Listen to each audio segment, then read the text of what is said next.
Everyone.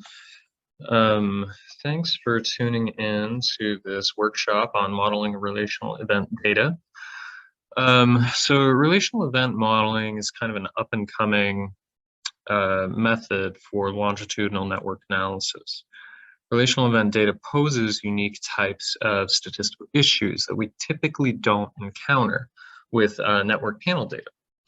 And so the core goal behind this workshop is to, and I'm just setting my timer here if you're wondering what I'm looking at. The core goal behind this workshop is to get you a bit familiarized with potential applications of relational event modeling, to think through how you can model relational event data when it would be appropriate for whatever data set you're using, and how to implement diagnostics and procedures to account for several sources of bias within relational event models, including time trends, unobserved heterogeneity, and things like temporal weights that assign declining influence to more distal or further in the past events. So the focus of this workshop is going to be a particular type of relational event model as first developed by Carter Butts. This model is an extension to a hazard model, and it's distinct from some other approaches that are currently emerging in the literature, such as dynamic network actor models, which also provide useful starting points for analyzing relational event data in certain settings. But right now, REM is kind of the first model. It was the one that's been most aggressively disseminated and has the best software support. So that's the one we'll be looking at today. But if you are interested in getting further into this, keep your eyes out for other models, including Dynam, and some other kind of point process models that have been developed as well, because they might provide unique utilities that aren't necessarily available within REM. So the key insight and utility of REM is that if we're working in a standard network panel data set, usually we're looking at friendships that last long temporal moments. It's something that Tom Snyder likes to call coarse tie changes. These are tie changes where if you're looking at a friendship, it's something that persists usually a pretty long time, and the onset and end of a friendship is kind of difficult to define. People move away, people drift apart. Sometimes there's these discrete moments of conflict where a friendship just dissipates, but it's not exact. When we're looking at relational event data, we're talking about events that occur in sharp, discrete moments in time and have well-defined durations. We're talking about things like market exchanges, email messaging, phone calls, having beer with friends. These are all things that exist in these kind of relatively short time spans that are very, very well-defined. And so what we're assuming with relational event modeling is that that your ties are existing in these short temporal moments in continuous time. And B, that we have good information on the sequencing of tie changes and the duration of tie changes. And based on that, we can examine the frequency and time to activation among relational events. But here are some examples of the types of questions we can think through and answer with REM. For instance, we can think about, why do market exchanges occur among embedded actors? So we have an exchange network where people are frequently engaging in economic exchange. What is predicting that? Why are those exchanges occurring, and why are exchanges occurring between particular dyads at particular moments in time? We can look at events like co-sponsoring bills in legislative bodies, which is something that Lawrence Brandenberger has done. And we can look at the time to co-sponsorship as a bipartite relational event sequence. We can look at why nation states declare war on one another. Now, note that this is declaration of war and not the actual length or complete time span of a conflict, because that declaration is existing in a short, ephemeral, and well-defined moment in time. We can also look at things like communication networks. What explains the structure of communication networks in organizational settings? Or in one classic example that was developed by Carter Butts, what network structures facilitate efficient communication in hazard response settings? And in these cases, we're looking at communications between medical first responders as the relational events, and the network that accrues from it as our relational event structure. But to give a more kind of precise definition of what relational event data is, the idea here is that it really is event data. So if we're not thinking in the network world momentarily, and we're thinking in the world of classic independence analysis, we can think about events as being things like birth, or marriage, or mortality, death. These are all discrete occurrences. Relational events are quite literally just events that contain a dyad or a polyadic relationships. They're not an event that occurs to one unit of analysis, but multiple units of analysis. They connect. And so we can think of a number of different types of social connections or interactions as being relational events, whether they're email exchanges, phone calls, golf games, things like this. The thing they all have in common is it's a discrete occurrence, short discrete occurrence in continuous time. This allows us to create kind of a comparison of network panel data and relational event data. So whereas with network panel data, we tend to have coarse information on timing, we have a few waves, and we know that there are differences in networks between waves, but we don't know when the tie changes. In relational event data, we're assuming pretty much exact or near exact information on the timing of every single tie change. Following from this is that in network panel data, we often have to assume that there is some unobserved tie change that we don't perfectly capture with the network panel data. With a relational event model and with relational event data, we're assuming we have pretty much complete information on every single tie change within that bounded observation period that we see. We also assume that the relationship is ephemeral as opposed to long-lasting. And this again goes back to that example of friendships, where in a network panel setting, we would collect data on ties that exist however long in time, whereas in relational event data, those ties kind of form and dissipate in these very, very brief moments. So the whole idea, or to kind of draw out this comparison a bit more, with when we're talking about network panel data, we're typically measuring a network at 2 points in time, and we have to recover the unobserved tie change process. So in this example here, we know that the network kind of consolidated between two different observations, but we don't exactly know what the sequencing or ordering of tie changes exactly is. In this respect, the difference between relational event modeling and network panel data modeling is that with relational event modeling, because we have the exact timing and duration of every tie change, what we're really analyzing is the frequency and time to activation of relational events. So in this respect, it becomes almost a hazard model. What we need to do is we need to formulate a model that allows ties to form and dissipate in their natural time frame. And this is represented in this upper hand quadrant here. So we have multiple observations of the same network. And at each observation, we have these events that are connecting a particular dyad. But what we also need to account for is this lower half of the equation here, where what the bottom half of this figure is representing is the network structure that accrues from histories of relational events. So it's not just that the relational event is occurring and dissipating, but that the network structure that forms from past events might impact the frequency and timing of future relational events. And so we need to account for both processes: the timing and frequency of events within their short natural time frame, as well as the influence of cumulative network structures on future relational events. And the core problem that we encounter here is one that's very familiar to a range of statistical network models, which is that because network data violates our independence assumptions that are necessary for standard regression analysis, we can't just pack our data into an event history model. Those results are going to be inaccurate. We'll get endogeneity and feedback problems that bias everything we get out of those models. What we need to do instead is formulate a model that allows us to account for endogenous network effects alongside these kind of short time frame nature of relational event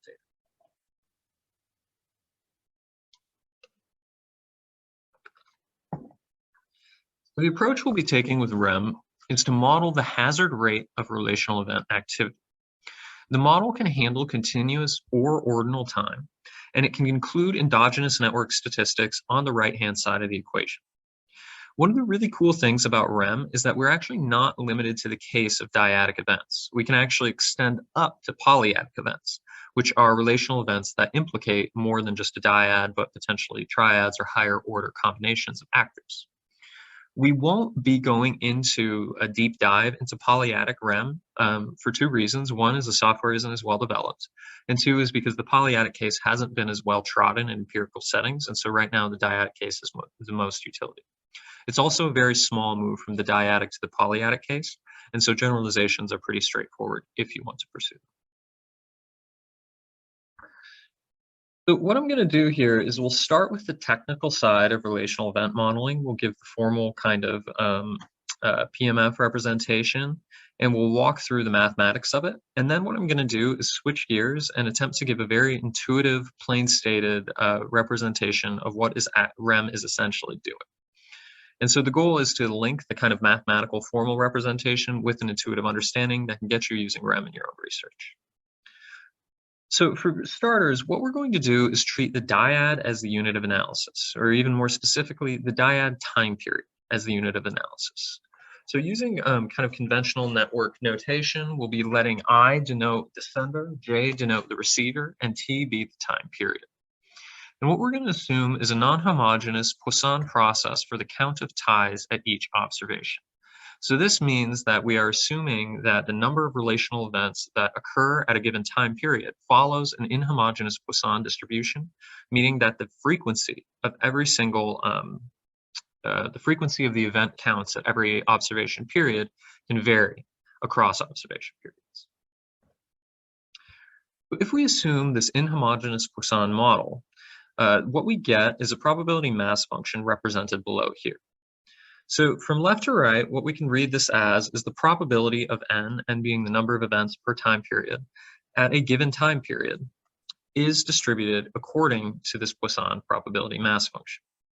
So on the right-hand side here, we have lambda, which is representing our hazard rate, or the frequency of events, or the number of events we should expect out of all possible events at a given time period. Denominator is giving us the number of events that could have occurred at a given time period, or in the language of classical event history analysis, this is simply the risk set. It's the number of observations that could have experienced an event, whether or not they actually did. And in the case of REM, we define the risk set as the number of active nodes, or rather the number of active dyads in the network at a particular time period. So in other words, we're modeling the probability or the frequency of a particular number of events at a time period out of all possible events that could have occurred at that time period. Lambda is giving us our hazard rate. So higher values of lambda indicate higher event frequencies at a given time period, where lower values indicate lower event frequencies. And this is where the Poisson distribution is coming in, because lambda is simply representing the parameter for a Poisson distribution, and increasing that value means that at a given time period, we should expect more events occurring, and at another time period, we should expect fewer events occurring. But in practice, we're actually not usually interested in lambda itself, at least in the world of social scientists. What we're interested in is the determinants of lambda, or what social processes increase the hazard rate or decrease the hazard rate. So while this representation gives us the probability mass function, or how we should understand REM treating the probability of a given event, what we often want to look at is what's causing or determining lambda and making it vary.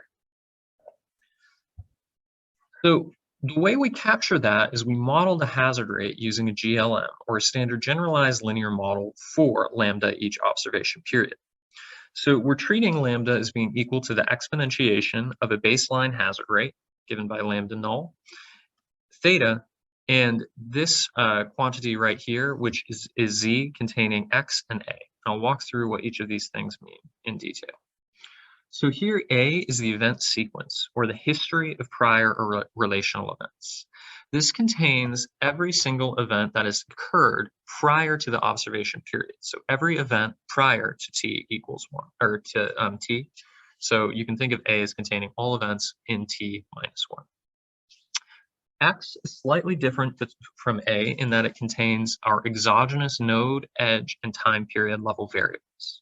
So X contains all the sender, receiver, time period information that we bring in from outside data sources, where A is where we're going to actually compute our endogenous network statistics. So if you're more familiar with other network models, we can think of A as simply being the network state, or the complete network structure that exists at a given time. Here we have Z, which is our mapping function. And what the mapping function does is calculate sufficient statistics. So we move from our exogenous variables and our event or history of relational events, and we compute specific statistics we want to include in our model. So in this sense, Z is just a stand-in function. We apply Z, and it gives us the number of triads that would be closed by a particular event. It gives us how many events occurred in the past between focal dyad. It gives us any homophily statistics we might want to include. It gives us sender effects, receiver effects, anything like this. And I'll walk through what Z does in kind of an illustrated example shortly. Theta is our coefficient or a parameter vector, which is usually what we focus on for interpretation. And lambda null is the baseline hazard rate. So the core idea here is that Z is a mapping function.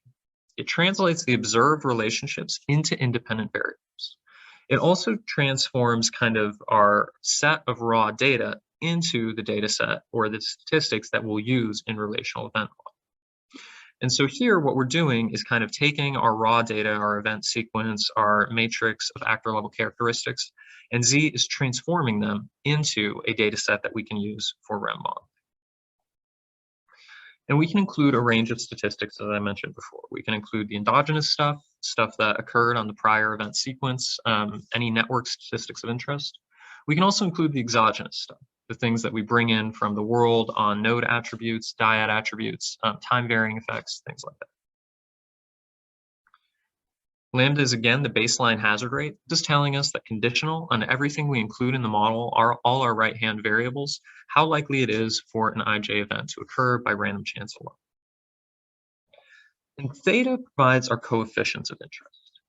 So they represent the increase, or theta is the increase or decrease in the log hazard ratio of event occurrence.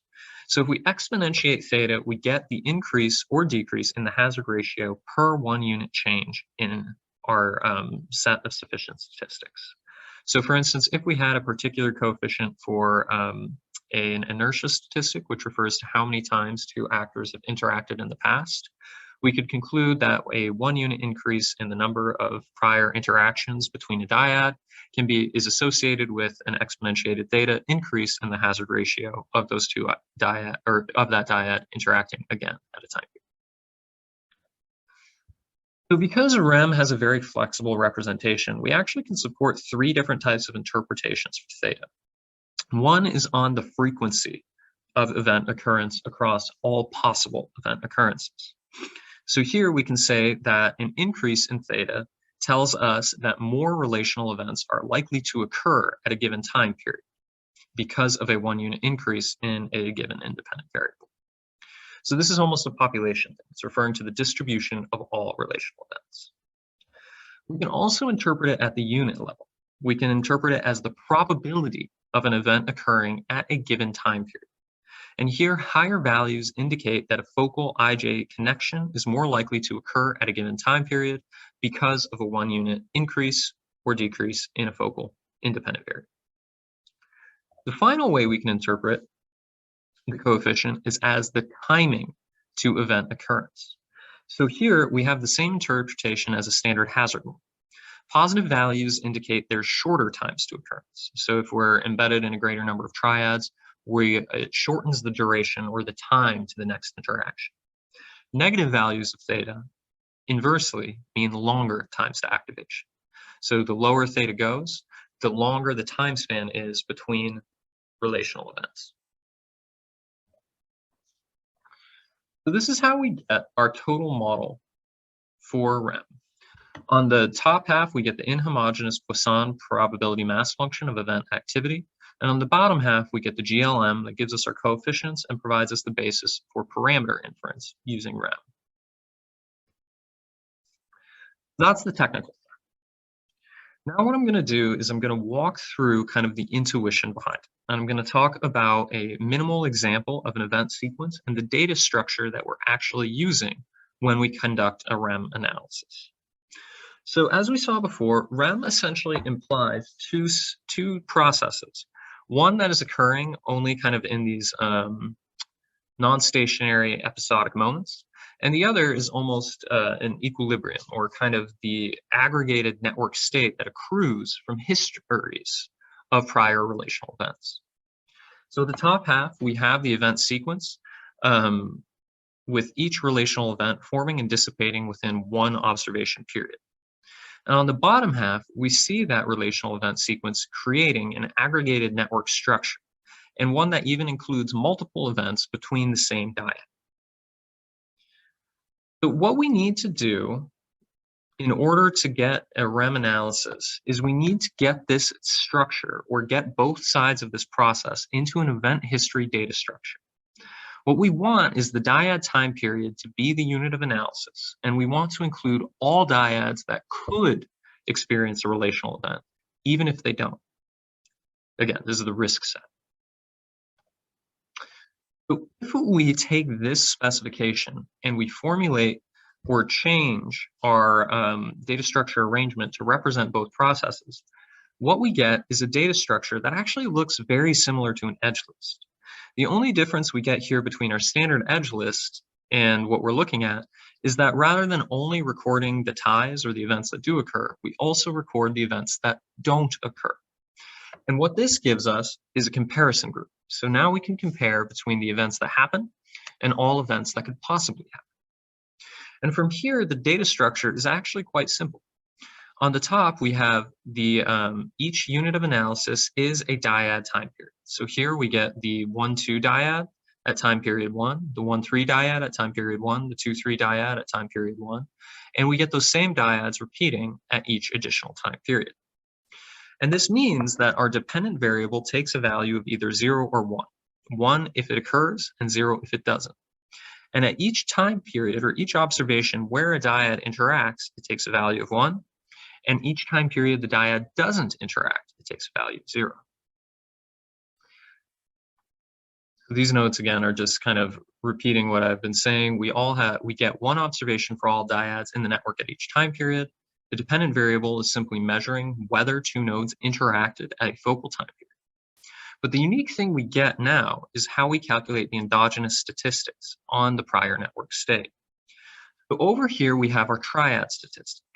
And here the triad is the number of triangles that would exist if a relational event were to occur. And so the first observation period, we get a bunch of zeros. And we actually keep those bunches of zeros to the second observation period too. Because if we're looking down at the bottom half of this figure at the implied network state, through the first two observation periods, there's actually no possibility for triadic closure. No possible relational event could actually close a triangle. Now this changes once we reach the third time period. Here we see that one possible relational event, or one possible interaction actually would create a complete triad. And this is reflected in our data structure here. So if we look over at the possible 1-2 and 1-3 interactions at the third time period, there's no possible triadic closure.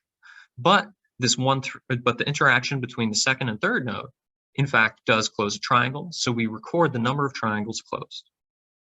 And we repeat this process at the fourth time period. However, now, since we have a complete triangle, any possible tie will close a triangle. And so the statistic takes on a value of 1 for all dyads. The final thing we introduce is at time period 5. And here we actually see multiple interactions in the past between the 1 and 3 actors. And what this means is that any relational events that occur between the 2-3 dyad or the 1-2 dyad, in fact, actually close 2 triangles rather than 1 because of the weighted connection over here. And so in essence, what we're doing is simply moving our data into this type of structure where we're creating the risk set or all possible dyads that could be involved in an event, and then computing relevant endogenous statistics on the network structure that is implied by this event sequence. So because we're computing endogenous statistics in terms of how the network would change, we can actually, in some settings, and there's important caveats to this, we can think of nodes as, in some instances, pursuing particular network states and offering an interpretation that is actor-based and more common in Siena models for people who have worked with those. Now, I do want to offer the caveat there has been some exchange between developers of Siena models and developers of REM about under what circumstances this interpretation is supported. And so depending on how heavily we want to pursue an actor-oriented interpretation, we might need to consult additional literature. So please be aware of those subtle distinctions.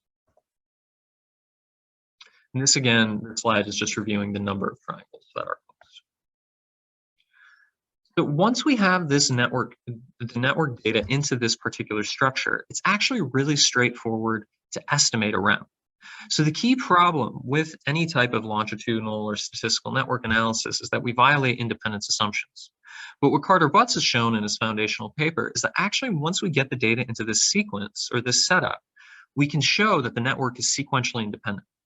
We preserve the assumption of sequential exogeneity between different observations. And then the model actually reduces to a much more familiar hazard. So if we have exact data on the continuous time, down to the second, the minute, or the day, then it makes sense to use a continuous model. And in fact, what we do is simply take this data structure, treat y as the dependent variable, and then fit a Cox model to that data. It very much reduces to a Cox model in these instances. In other instances, we have only ordinal data on time. We might only know that one tie came first, the next came second, and this is the type of data structure represented here because we have the sequencing of tie changes, but we don't actually have the exact second or day. And in this case, it actually reduces to a discrete time event history model. So rather than a Cox model, we traditionally use logistic regression. And this also allows us to allow for modest amounts of simultaneous event occurrence. So we can allow for multiple events occurring within the same time period, as long as we are reasonably sure that we recapture the approximate ordering of tie changes despite some simultaneous event occurrence.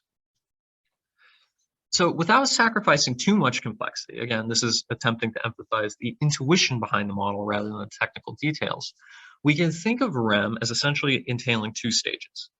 The first stage is taking our unstructured network data and node level data and pre-processing it into this type of data structure where every single observation is a dyad that could experience an event at a given time period.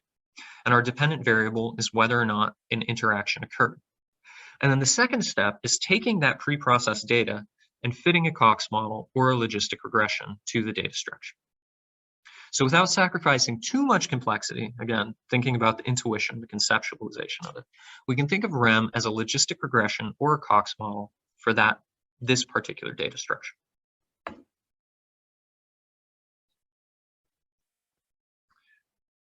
So now what we need to do is move into model specification. And I hinted at some of the details of this in previously talking about the triad. So because the model assumes sequential exogeneity, we have to include statistics that allow y to be independent of the right-hand side of the equation. In other words, we can include variables on the right-hand side of the equation that contain the information in the past event sequence, but we can't contain the information at the simultaneous event sequence. So we can't regress whether or not an event occurred based on the number of triangles that actually exist in the network at a given time period, because that would create endogeneity. So what we need to do instead is to specify endogenous statistics in one of two ways. And one very common way is to create lag statistics. So we can compute variables that only include information on prior network states. And here what we include is these summary statistics on the right-hand side of the equation. A very common way to include, or a very common lag statistic that we often include is an inertia statistic. So inertia is simply an autoregressive parameter in REM that is usually equal to the number of events that connected a dyad prior to a given observation period. So if we're working in the world of market exchanges, this would mean that a particular buyer has purchased from a particular seller however many times in the past, and including that as a variable on the right-hand side of the equation.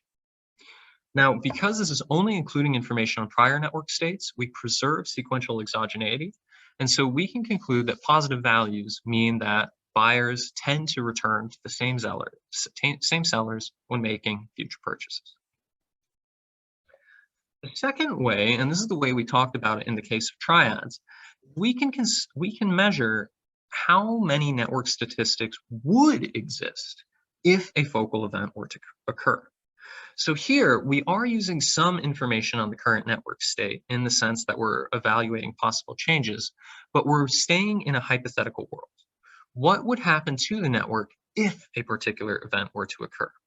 And so in the past example, we saw this. We could measure the number of triangles that would be closed. I'll even flip back. We measure the number of triangles that would be closed if a relational event were to occur, whether or not that event actually does occur. And so if we look here at the bottom of our data structure where this is circled, we in fact can see that we're able to measure a hypothetical increase in the number of triads, even for this event that actually did not occur at the 5th time period. And in that way, we can draw the comparisons between our actual observed events and our hypothetical events when evaluating the influence of triad closure. So most REM statistics fall into one of these two categories. We're either thinking about hypothetical changes to the network state, or we're thinking about lag statistics and their effect on current event activity. The second issue we need to interpret, so this got us to the endogeneity issue handled. We know that we preserve a sequential exogeneity assumption and that we're looking at the ordering of relational events. The second thing we need to think through is time windows and the passage of time. So the strong assumption that we have here is that short event sequences, like for instance, in this one, we have 5 observations. For the hypothetical example, we're saying that they don't occur very far apart in time. And so we probably don't need to worry about the window of relative influence. But in other examples, we often want to account for which events matter most.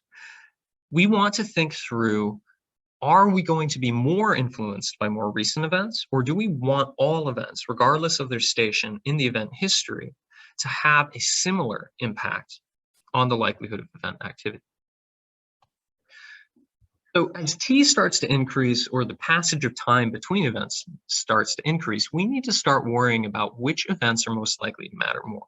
Should we prioritize recent events? Should we assign weights to all events? And again, this is a justification that has to be made with substantive knowledge. We can't make hard and fast rules alone. So there are essentially 2 ways to handle this that are common in the literature. One way is time windows.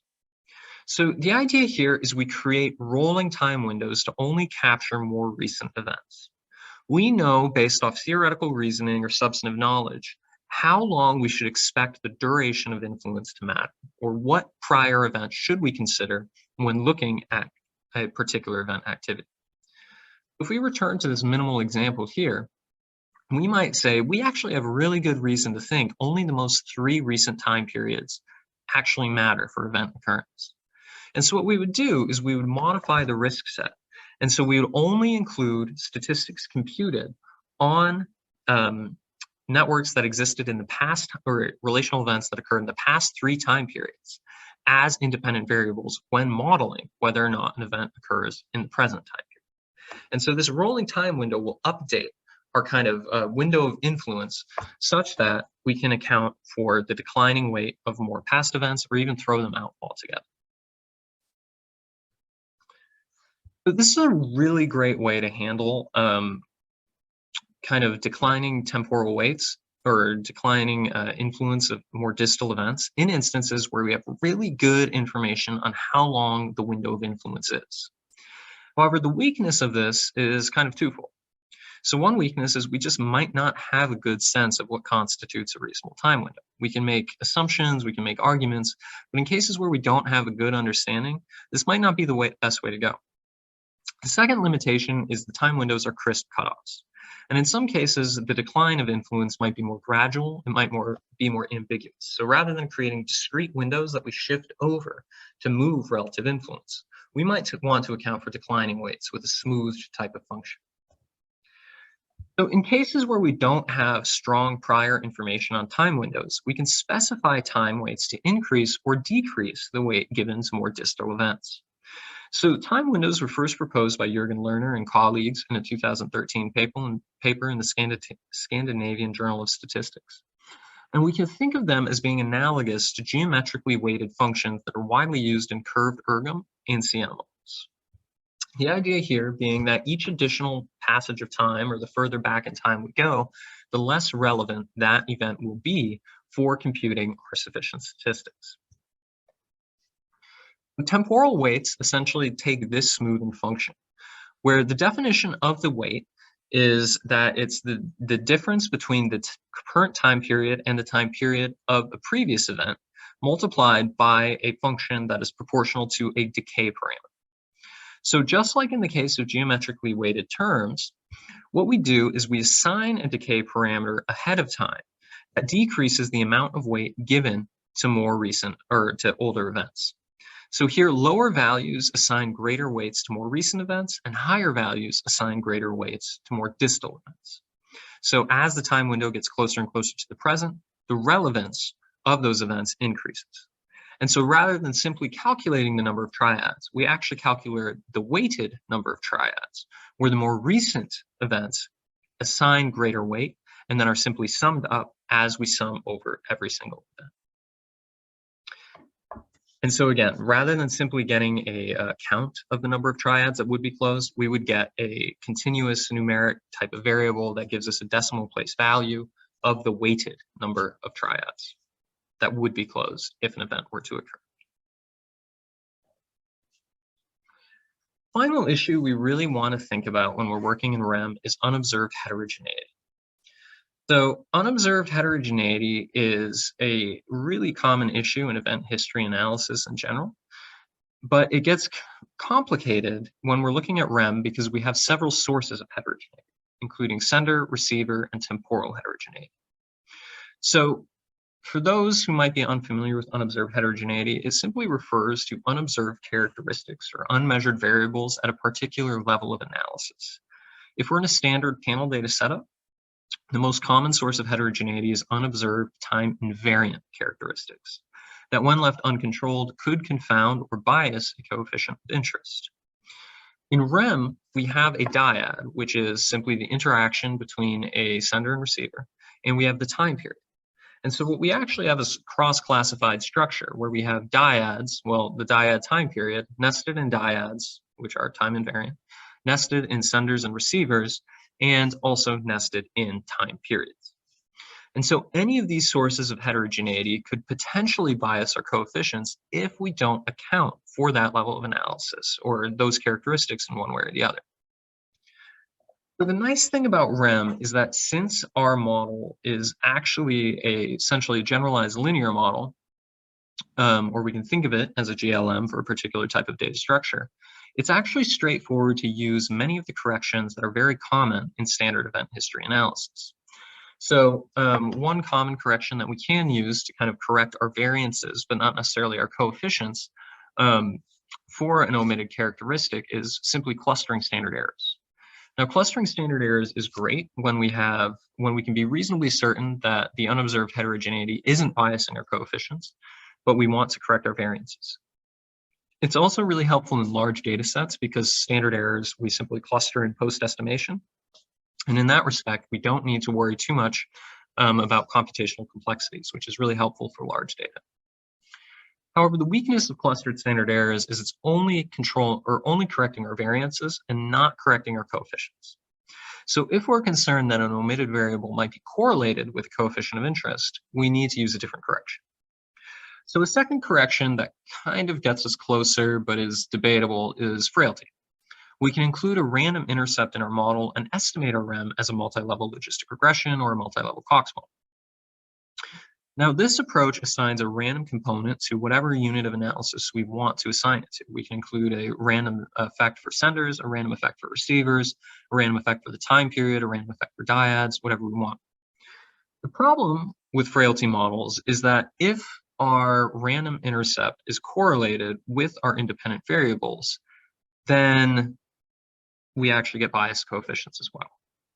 And in the case where we think an omitted variable at any of those levels is a possible confounder, then we almost always, well, we always will by definition, get the random effect correlate with our independent variables.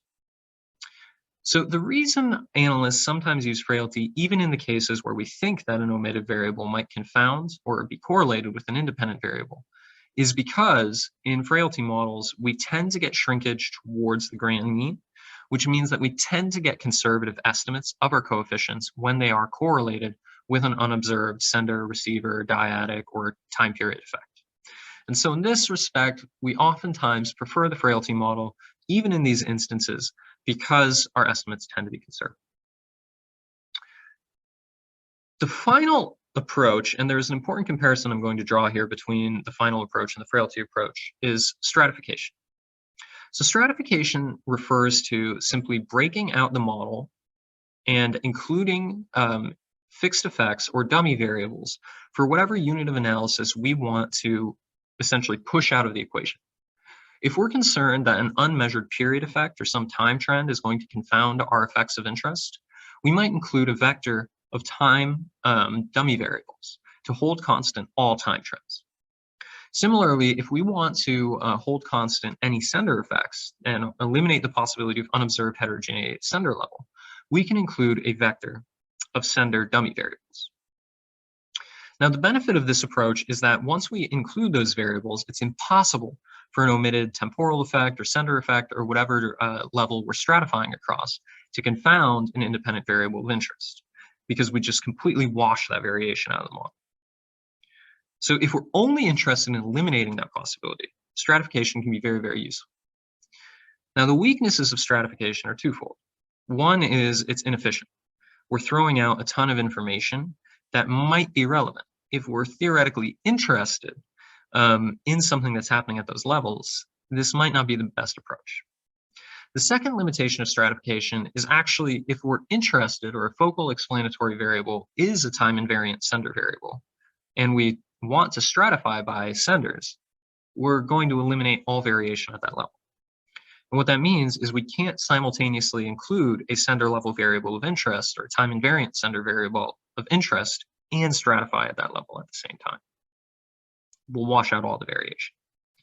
And so in these cases, it might be preferable to include a frailty term at the sender level, because then we can still estimate the model, include our sender level effects, and even though our frailty parameters may be biased, they will tend towards conservative bias, and we generally prefer them. So in some cases, you might prefer frailty or stratification. But it's going to, again, depend on theoretical reasoning and substantive knowledge. Okay, so we're going to move into R shortly, but there are a few references I want to point you towards for further reading on REM. So for one, there's not a lot of introductory work on REM out there, but I have a book that is coming out later this year on longitudinal network models that includes R code to replicate, and it includes a chapter on REM. So if you're looking for further kind of accessible introduction, this would be, I hope, would be a helpful resource because it was intended to be accessible to practitioners. If you're looking for applied reading that shows how REM can be applied to answer substantive questions, here are a few articles that were published in high-profile sociological and management journals that apply REM to understand interactions in illegal drug markets, interorganizational exchange among hospitals, and behaviors of financial markets. And then finally, if you're looking for a deep dive onto into the technical readings or the real nitty-gritty mechanics behind REM, here are a handful of touchstone resources on relational event modeling, again, focusing on REM as it was in the framework originally developed by Carter Butts and extensions to bipartite networks and non-repeated event sequences. Okay, so now we will switch over into R. So I'm going to stop screen sharing and move into RStudio.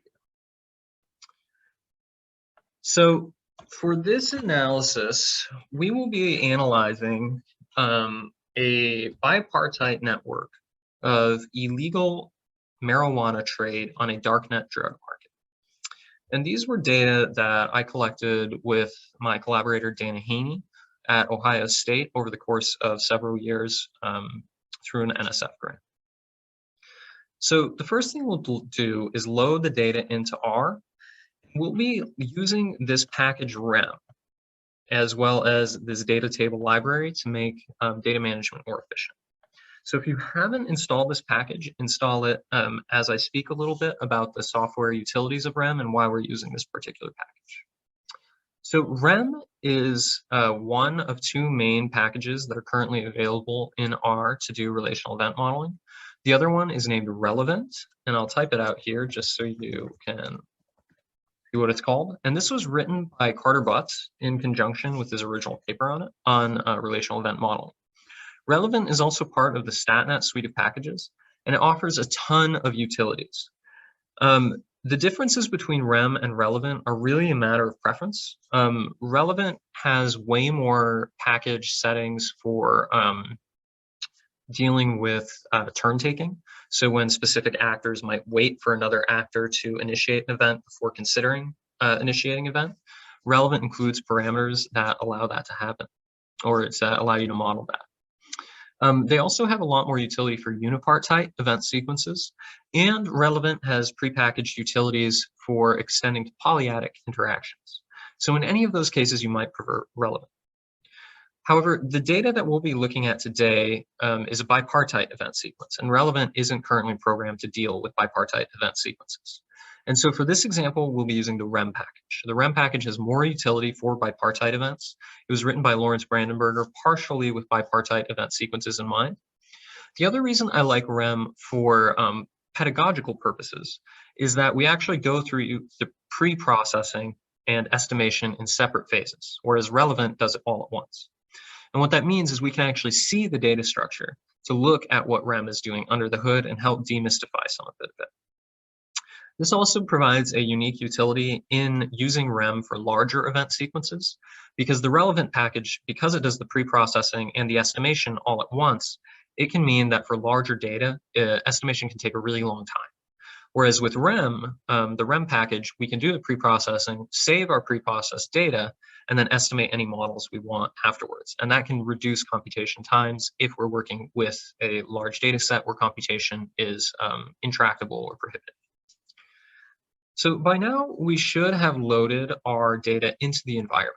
So we should have one data frame or data table called marijuana. And if we left click on it in RStudio, what we'll see is that we have our dyad time period as the unit of analysis. We have our seller, which functionally works as a receiver. We have our time period noted by integers. We have buyers, which are the usernames for different buyers who purchased marijuana on this dark web market at a given time period. We have the reputation, or how this is the reputation or the cumulative reputation of a particular vendor at a particular time period. So dark web markets work pretty much the same as ClearNet markets, where people can numerically evaluate a transaction with a 5-star rating, or on darknet markets, it's -5 to 5. And we simply created a reputational measure by summing all these values from prior months. So a value of 15 means that a vendor has received 15 positive valuations or 3 5-star ratings or something like that in prior exchanges. We also have a price variable here. Now this is a time invariant characteristic, and what it simply is the mean of all prior drug exchanges with a particular vendor. And so what we're looking at here is whether vendors charge more or less for their wares. And what you'll see is some of the variables are actually quite high. For instance, Cali Buds here, on average, charges about 800, or the average transaction costs about $850 US. And this is actually pretty consistent with what we know about the darknet. Some vendors or some drug transactions are up to $60,000. About half of all drug sales come from wholesale revenue that costs more than $1,000. So this is, again, consistent with what we've been seeing here. The lag reputational measure, let me see here, is a standardized measure, I believe. So I'm sorry, the reputational measure is a time-varying measure for the number of negative evaluations a vendor has received in a given time period. And the lag reputation measure is the measure I was describing earlier, which is the summation of all numeric trailed sales ratings. So this is obtaining higher values when vendors actually receive more negative evaluations in a given time period. And it resets it every month. So what we're capturing here is strings of negative evaluations that occur in particular months. So this is a time, so each of, or the reputation measure and the lag reputation measure are time varying vendor level variables, and the price variable is a time invariant vendor level variable. So a lot of this code here is just reflecting some of the pre-processing that I've already done earlier. So again, we already have the lag reputational measure. We already have the negative sales evaluation measures. So what we need to do now is get the model into format for REM. And I'll delete a lot of this pre-processing, so the code that y'all be using won't actually have this. This will just be on my end. So what we'll do is first what we need to do to make this data workable for REM is we need to get it into the right order. So we need to sort it so that all essentially is ordered by the time period, with the first events occurring in time period 1 and then in descending order. So we'll convert it to a numeric variable just in case R has had any issues in reading this in as a factor, and then we'll order it according to the time period. Now what we should see is that the data are sorted according to time period if they weren't already. Now we're going to use this createrem dataset function. We can look at a lot of the utilities that this function offers if we search the help file. So what this function needs at a bare minimum to operate is the data on this, the marijuana data set. We also need, we need to declare what data we're using. We need to declare the variable that we're using to indicate senders, in this case, buyers. We need the variable that we indicate the targets, in this case, the marijuana sellers. And we need the variable to indicate what the event sequence is, or the timing of the event sequence. And from here, what we can do is take the data, and right now the data is in that standard edge list format, where every unit of analysis is a transaction, and convert it into a complete risk set. So we can actually look at what dyads could have engaged in a marijuana exchange, but didn't. So we'll run line 36 through 38. And some of this takes a few moments to process. This one's not too bad, but some of the sufficient statistics later take a little longer. So now we have a new data set in our environment. It's called REM data.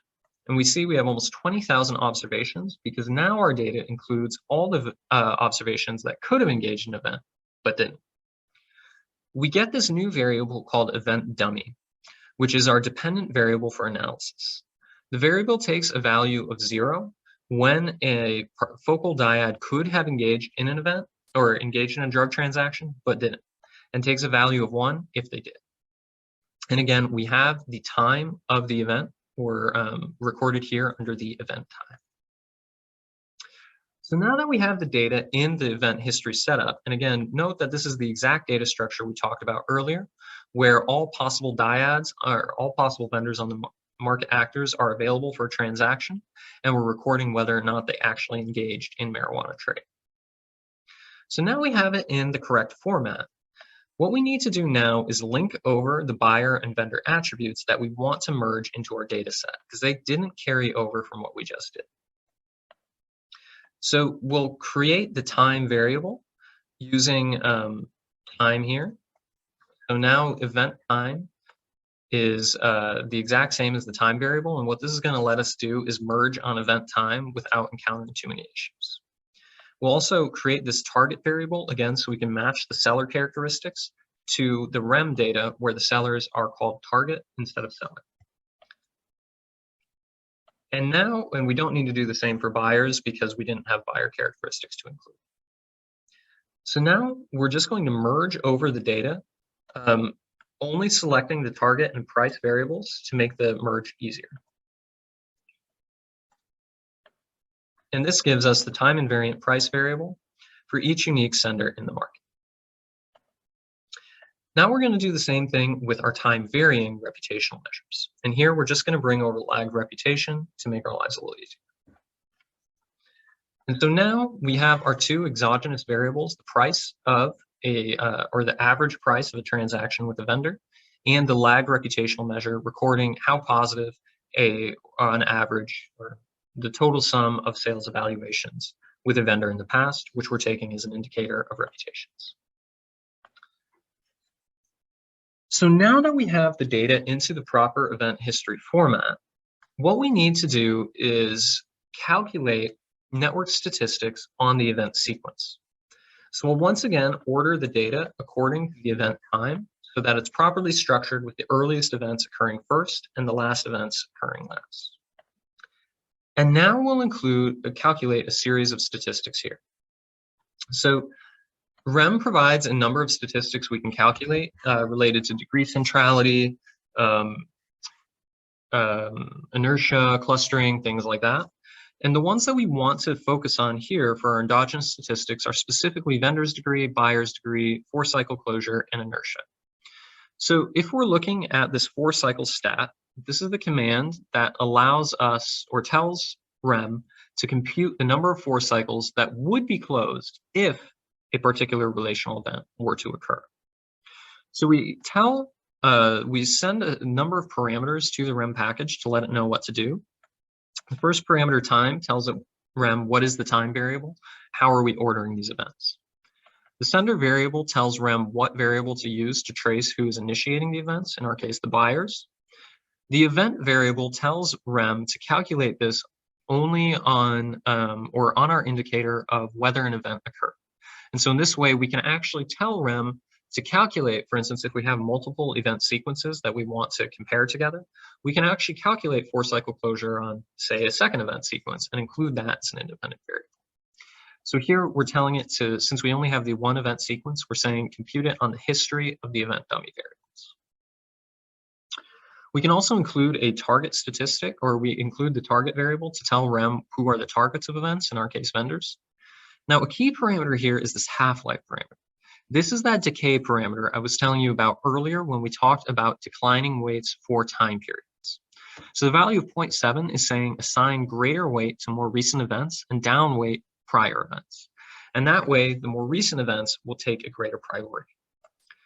These final two parameters, in parallel, true, and cluster equal 4, tell R to use 4 clusters on my computer when computing these statistics to decrease computation times. So I'm going to run all of these at once because they take a few minutes to compute, and then I'll walk through the logic of the rest of them as the computer is working. So this first statistic is calculating the number of weighted 4 cycles that would be closed if a drug transaction were to occur. The second statistic we're computing here is on lines 56 through 57. This is our inertia statistic. And again, it is counting not how many, the number of repeated transactions if an event were to occur. This is a lag statistic, not a change statistic. So this is simply counting how many drug exchanges have occurred between a buyer-vendor pair in the past. And higher values indicate more. And again, we're assigning a half-life that prioritizes more recent events. And that means that the most recent transactions will weigh more heavily than the more distal ones. Here we're computing vendor degree centrality.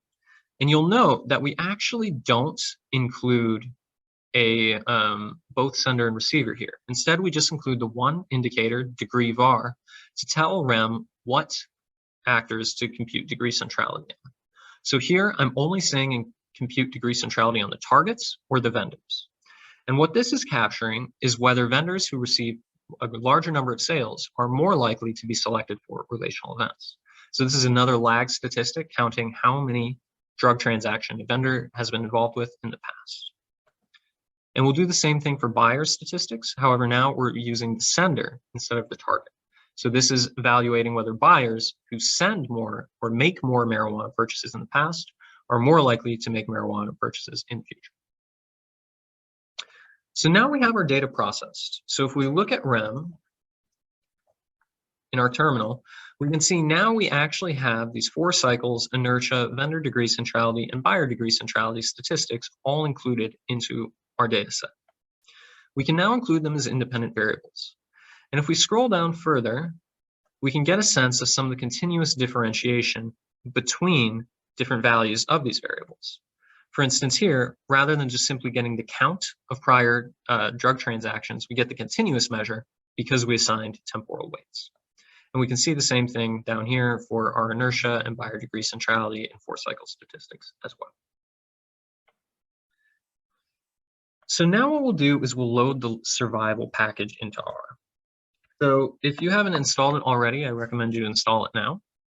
And the primary reason to use the survival package is that it has some inherent functionality for including stratification or dealing with stratification frailty terms that is more computationally cumbersome in other R packages. So for instance, you can estimate the same models here manually by including dummy variables or by including a frailty term with the LME4 package. But those procedures would estimate each parameter within R, whereas survival ports out a lot of the estimation to C, which means that it goes a lot faster, which is really helpful if we have a ton of dummy variables in our model. So we'll run this code here, line 71 through 78.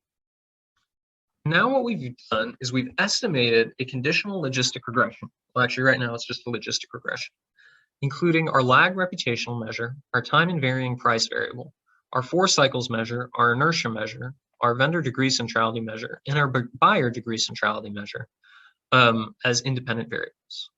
We're also telling the model to use approximate estimation because, well, an interesting thing about conditional logistic regression is the likelihood is equivalent to a Cox model. So under the hood, the survival package is actually estimating this as a Cox model, and it needs to know how to handle simultaneous ties. So we're telling it to approximate. Now what we'll do is we'll summarize the model and to see what the results are and what seems to matter for event occurrence. And what we get here is first a negative effect of historical reputations, which is interesting. And what it's telling us is that vendors who have a higher reputational score or a greater history of positive transactions actually have a lower frequency of relational event activity. Now that should raise eyebrows. It doesn't seem quite right. We'll come back to it in a moment. The second finding we have is that this time invariant price variable. And what this is telling us is whether vendors on average who charge less for drugs are more likely to be selected for purchasing. And this is telling us that more affordable vendors, or vendors who on average charge less, tend to engage in more transactions. Here we get a positive parameter for 4 cycle closure. And in fact, this has been documented in prior studies on darknet markets, that there's a preference to select vendors who close a greater number of 4 cycles when initiating trades. And what we're seeing here is a positive preference as well. So the exponentiated coefficient is 1.136, telling us that the odds of a vendor or a buyer selecting a vendor for a trade increase by 13.6% for every additional unit increase in that 4 cycle measure. So if it were unweighted, we could think about it as every additional 4 cycle that would close if a transaction were to be finalized. But because this measure is weighted, we need to be a little more careful with that interpretation. The inertia measure is telling us something similar. This is actually marginally significant, p-value of 0.07. So traditionally, we wouldn't interpret it. But for pedagogical purposes, what it's telling us is there's about a 5.2% increase in the odds of a drug transaction for every past marijuana transaction that has occurred between a focal diad. Down here, we get the parameters for vendor degree centrality and buyer degree centrality, and the positive coefficients for both are telling us that vendors who have completed a larger number of trades in the past are more likely to be selected for drug purchasing, and buyers who have initiated or completed a larger number of drug transactions in the past are more likely to initiate in the future. So in other words, this is essentially showing that buyers who are highly active buy a lot of drugs, continue to buy a lot of drugs, and vendors who are highly active sell a lot of drugs, continue to be selected to sell more drugs. We can also evaluate model fit using familiar information criteria. So this is the AIC and the BIC of the model. Again, we can't interpret them in closed form, but they're useful for model comparisons. Now, the weird result we just got was that the lag reputational measure actually was negative when feasibly it should be positive. So one thing we might start looking for is whether there's heterogeneity among senders. So one thing that might happen is senders latch on to particular distributors, continue to purchase from them regardless of any reputational information. And so it's actually a matter of sender level heterogeneity driving this result.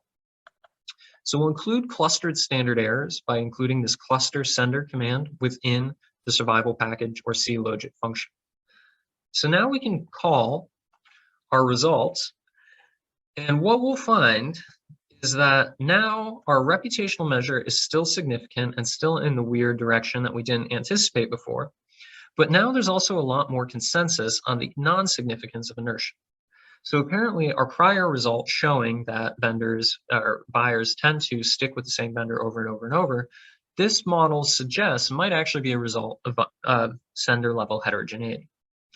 And we can evaluate again whether there are improvements in model fit, but there shouldn't be because we've essentially estimated the same model and just changed the standard errors in post-estimation. So as we see here, there actually isn't change in information criteria. So what this is suggesting to us is that it might not be sender level heterogeneity, though of course we might suspect that perhaps clustering standard errors isn't quite enough. And so one way we could handle this is we could re-estimate this by stratifying by senders rather than clustering. But what we'll do instead is now what we're going to look at is vendor level heterogeneity. So a likely explanation here is that the negative effect for lag reputations is just an artifact of some unmeasured vendor characteristic that correlates with the lag reputational measure.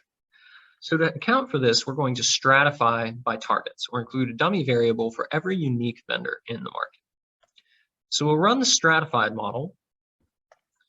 And now what we see is lag reputational measure actually completely reverses direction. So this is the coefficient that we typically expect. It's highly significant and it's positive. The exponentiated coefficient is telling us that each additional 1-star increase in the total history of sales evaluations you've ever received increases the odds of you being selected for a marijuana purchase by about 0.1%. So that doesn't sound too big. If we look at the range of reputations, we can see that there's actually a pretty big range here from -15 to 259.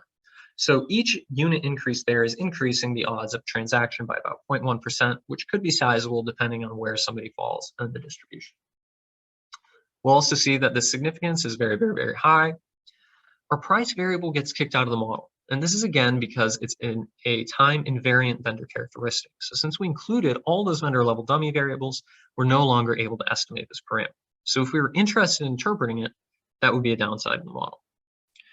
The 4 cycles measure remains positive and significant. So again, we see a positive preference suggesting that buyers are still more likely to pursue marijuana distributors who close 4 cycles. The inertia coefficient is still non-significant. The vendor degree centrality and buyer degree centrality coefficients are also still significant. And we can evaluate whether model fit has improved, and here it has by large margins, where if you recall the earlier model had an AIC and BIC of about 140,000, and now they're down to 91,000. So that is strong evidence, especially considering BIC penalizes irrelevant variables, that is strong evidence that we're actually gaining a lot of insight by including these dummy variables, and that there's a really improving model of fit by a large amount. So the final thing we'll do is we'll include controls for time trends. So one way we could do this is actually just include these time trends as strata. So we can include dummy variables for every single time period. And if we're interested in controlling for unobserved period effects, that's probably the best way to do it because it'll force all that variation out of the model. However, if we're only interested in controlling for time trends, we might want to go with a continuous specification. So here, what we'll do is include a time trend for a linear time trend, a quadratic time trend, and a cubic time trend. And these specifications can be adjusted by comparing model fit after including and excluding each kind of polynomial into this function. So we'll run lines 121 through 133 and check out the model. And we saw it took just a slight second longer to compute, and that's because we include all these other parameters. We'll see that our lagged reputational measure is again positive and significant. We'll also see, however, that now our 4-cycle measure disappears. And so in the marijuana market context, this might suggest that actually it's a time trend driving the things that we saw before, where as the market evolves and becomes more well-developed, people just tend to buy more drugs, and that's correlated with 4-cycle closure. We also see, once again, the inertia coefficient is non-significant. The vendor degree and buyer degree centrality coefficients remain significant, suggesting that that preference for highly active buyers to continue to be active and highly active vendors to continue to be active are both supported even after including controls for time. And then finally, we do see evidence of a polynomial shape or a cubic shape with all 3 polynomials being significant in this model, suggesting that we have this kind of wave function for the rate of activity on the market, which is again consistent with the fact that this market shut down for 1-month period and it took a little while for them to resume activity. And finally, we can assess model fit. And what we'll see is model fit once again improved after controlling for time trends. And so we would retain this best fitting model and say that the final model is probably our best specification. And as long as we're not interested in dealing with time invariant characteristics, that's what we would go for. Or interested in interpreting time invariant vendor characteristics, this would be the best model. If we were interested in interpreting time invariant characteristics, we would have to do something different, such as use a cluster by vendors, or include a frailty. Okay, so just to summarize what this workshop on REM has been about.